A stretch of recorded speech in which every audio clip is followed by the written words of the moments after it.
BHU Banaras Hindu university में हुए कांड इन दिनों काफ़ी चर्चे में है। सोशल मीडिया पर काफ़ी चर्चा चल रहा है। गर्चे मोदी मीडिया मुंह बंद किए हुए हैं, लेकिन ये ख़बर सारे हिंदुस्तान में चल रही है। ख़बर है, कांड है सामूहिक बलात्कार गैंगरेप का।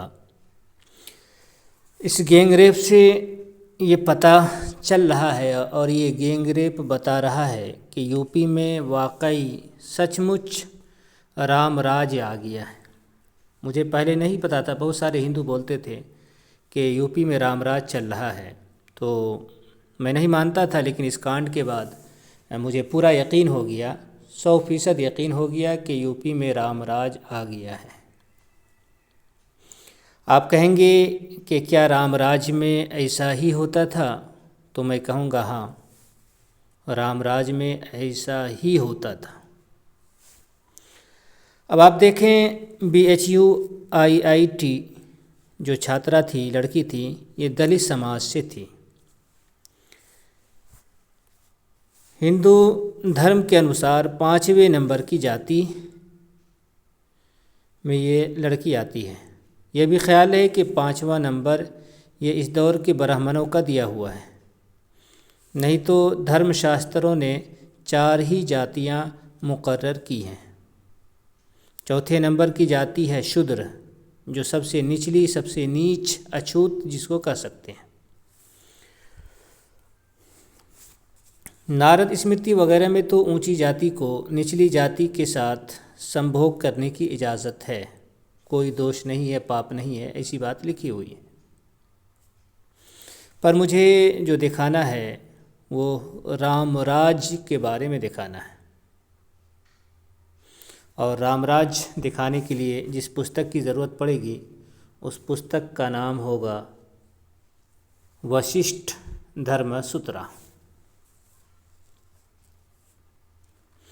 आप जानते हैं कि वशिष्ठ राम जी के पुरोहित थे और सारे हिंदू जानते हैं, और धर्मशास्त्रों में भी लिखा हुआ है, कई धर्मशास्त्रों में 50 जगहों पे ये बात लिखी हुई है कि राजा का जो पुरोहित होगा, जो राजा को उपदेश देगा, राजा को धर्म बताएगा, जो कुछ किस तरह से राजनीति करना है वो बताएगा, वो बताने वाला पुरोहित होगा। तो इस हिसाब से आप इस पुस्तक को रामराज का संविधान कह सकते हैं। वशिष्ठ धर्मसूत्रा को या वशिष्ठ स्मृति को आप रामराज का संविधान, कानून कह सकते हैं। अब यह है कि इसमें क्या लिखा हुआ था वो हम आपको दिखाते हैं। बाकी आप तो इस तस्वीर से समझ ही सकते हैं कि ये कांड करने वाले जो लोग हैं वो किन किन लोगों से, इस तस्वीर के अंदर देखें, योगी जी हैं, मोदी जी हैं, और ये स्मृति जी हैं, और ये कौन चड्डा है पता नहीं। तो ये बड़े बड़े नेता जो बीजेपी के कदावर नेता हैं, उनके साथ इन बलात्कारियों की तस्वीर है। और ये क्या कहते हैं कि अमर उजाला की ख़बर है, जो अमर उजाला ने छापा है, वो भी आपके सामने है। तो ये तो खैर आप लोग जानते ही हैं, तो पढ़ने की कोई ज़रूरत नहीं है। वैसे अगर पढ़ना चाहें तो यहाँ आप देख सकते हैं। हम आते हैं, मैंने जो कहा था कि रामराज में ऐसा ही होता था, उसको हम वो साबित करना है। देखें, ये जो पुस्तक है ये हिंदी से उर्दू में अनुवाद किया गया है। हिंदी में इस पुस्तक का नाम है प्राचीन भारत में शूद्र, जबकि उर्दू में जो तर्जमा आया है, अनुवाद आया है, तो उसका अनुवाद है कदीम हिंदुस्तान में शूद्र। ये पुस्तक है डॉक्टर राम शरण शर्मा की। हिंदी में आपको PDF में मिल जाएगी, लेकिन उर्दू में PDF में नहीं मिल सकती है। इसको हम क्या कहते हैं, रेख्ता से ये करके फिर इसको PDF में किए हैं। इसको हम दिखाते हैं, ये डॉक्टर राम शरण शर्मा की है। इसको हम यहाँ से दिखाते हैं आपको। पेज नंबर 138 पे उर्दू में है। यहाँ क्या लिखा है आप देख लें, आपको भी नज़र आ रहा होगा। ये पूरी किताब शूद्र ही के बारे में है तो पढ़ने की ज़रूरत नहीं है, यहाँ से हमको पढ़नी है। यहाँ आप देखिए क्या है, फिर हम असल किताब में भी से भी आपको दिखा देंगे। यहाँ लिखा है कि लेकिन शूद्र औरतों के ऊंचे वरन वाले शौहर उनके साथ बराबरी का बर्ताव ना करते थे। यहाँ देखिए वशिष्ठ के कौल के मुताबिक, पहले ये जो पहले लाइन के दूसरी लाइन में देखें आप, वशिष्ठ के कौल के मुताबिक एक शूद्र औरत जो काले नस्ल की हो लज्जत नफ्स की खातिर बतौर दाश्ता की तो रखी जा सकती है, लेकिन बाज़ाब्ता तौर पर शादी में कबूल नहीं की जा सकती। तो यहाँ क्या करें वशिष्ठ जी कि लज्जत नफ्स यानी संभोग के लिए, काम क्रिया के लिए, उससे अपनी ख्वाहिश पूरी करने के लिए उसको दाश्ता यूँ ही रख सकते हैं, लेकिन उससे शादी नहीं हो सकती है।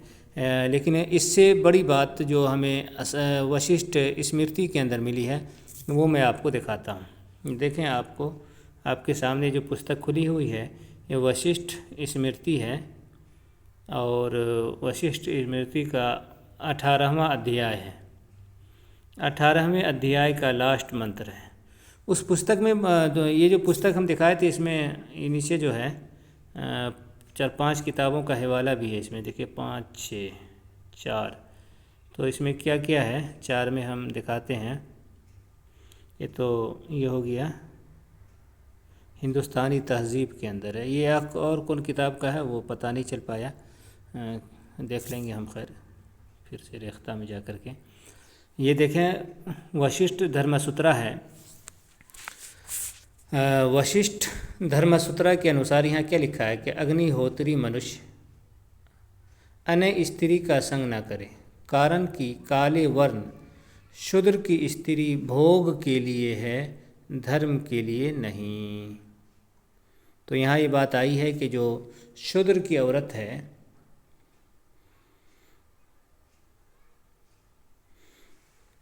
वो भोग के लिए ही है और उसका कोई काम नहीं है। इसलिए अग्निहोत्र जो मनुष्य है वो किसी और स्त्री के साथ संग ना करे, संभोग वगैरह ना करे। ये जो शूद्र की औरत है वो इसी काम के लिए है।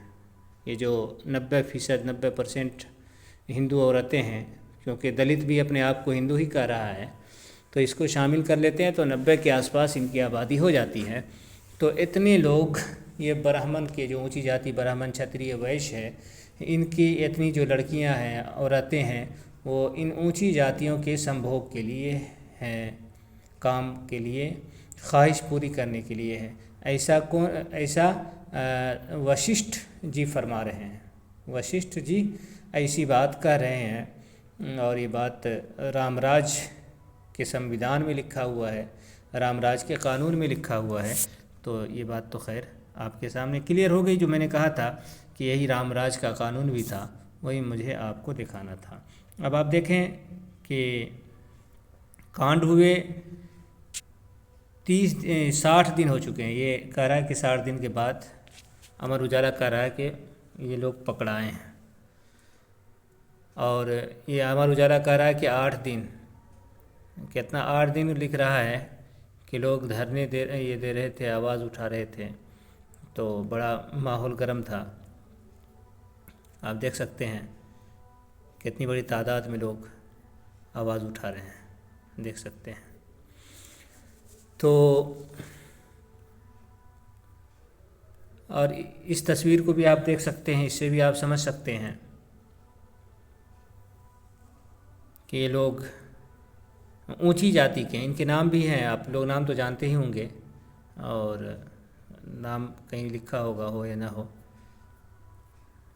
ये तीनों ऊंची जाति के हैं। खैर, तो एक ब्राह्मण है और 2 राजपूत हैं, तो ये दोनों ऊंची जाति के हैं। तो फिर तो इस हिसाब से और कई पुस्तकों के हिसाब से इसकी इजाज़त भी है। और रामराज है, लोग मान रहे हैं, ये लोग भी मान रहे हैं कि रामराज है, तो फिर तो इसकी इजाज़त है।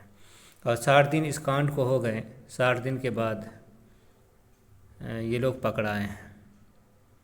तो पकड़ा तो गए हैं, लेकिन रामराज है तो फिर तो ऐसा नहीं होना चाहिए। फूल माला के साथ स्वागत होगा, और यही रामराज के मुस्तकबिल का चेहरा है। आइंदा जो रामराज जहाँ जहाँ आएगा वो इसी तरह से रामराज आएगा। दलितों की बच्चियों को, शूद्रों के अंदर तो ताकत आ गई है, लेकिन दलितों के अंदर ताकत आनी अभी बाकी है। तो इन लोगों के अंदर ताकत आएगी तो फिर ये लोग अपनी हिफाजत कर सकते हैं। बाकी ये ख्याल रखें ये लोग कि हमारी हिफाजत ब्राह्मण करेंगे या ऊंची जाति के करेंगे, तो ये फिर जो है ख्याल ही है और इसके सिवा कुछ नहीं है।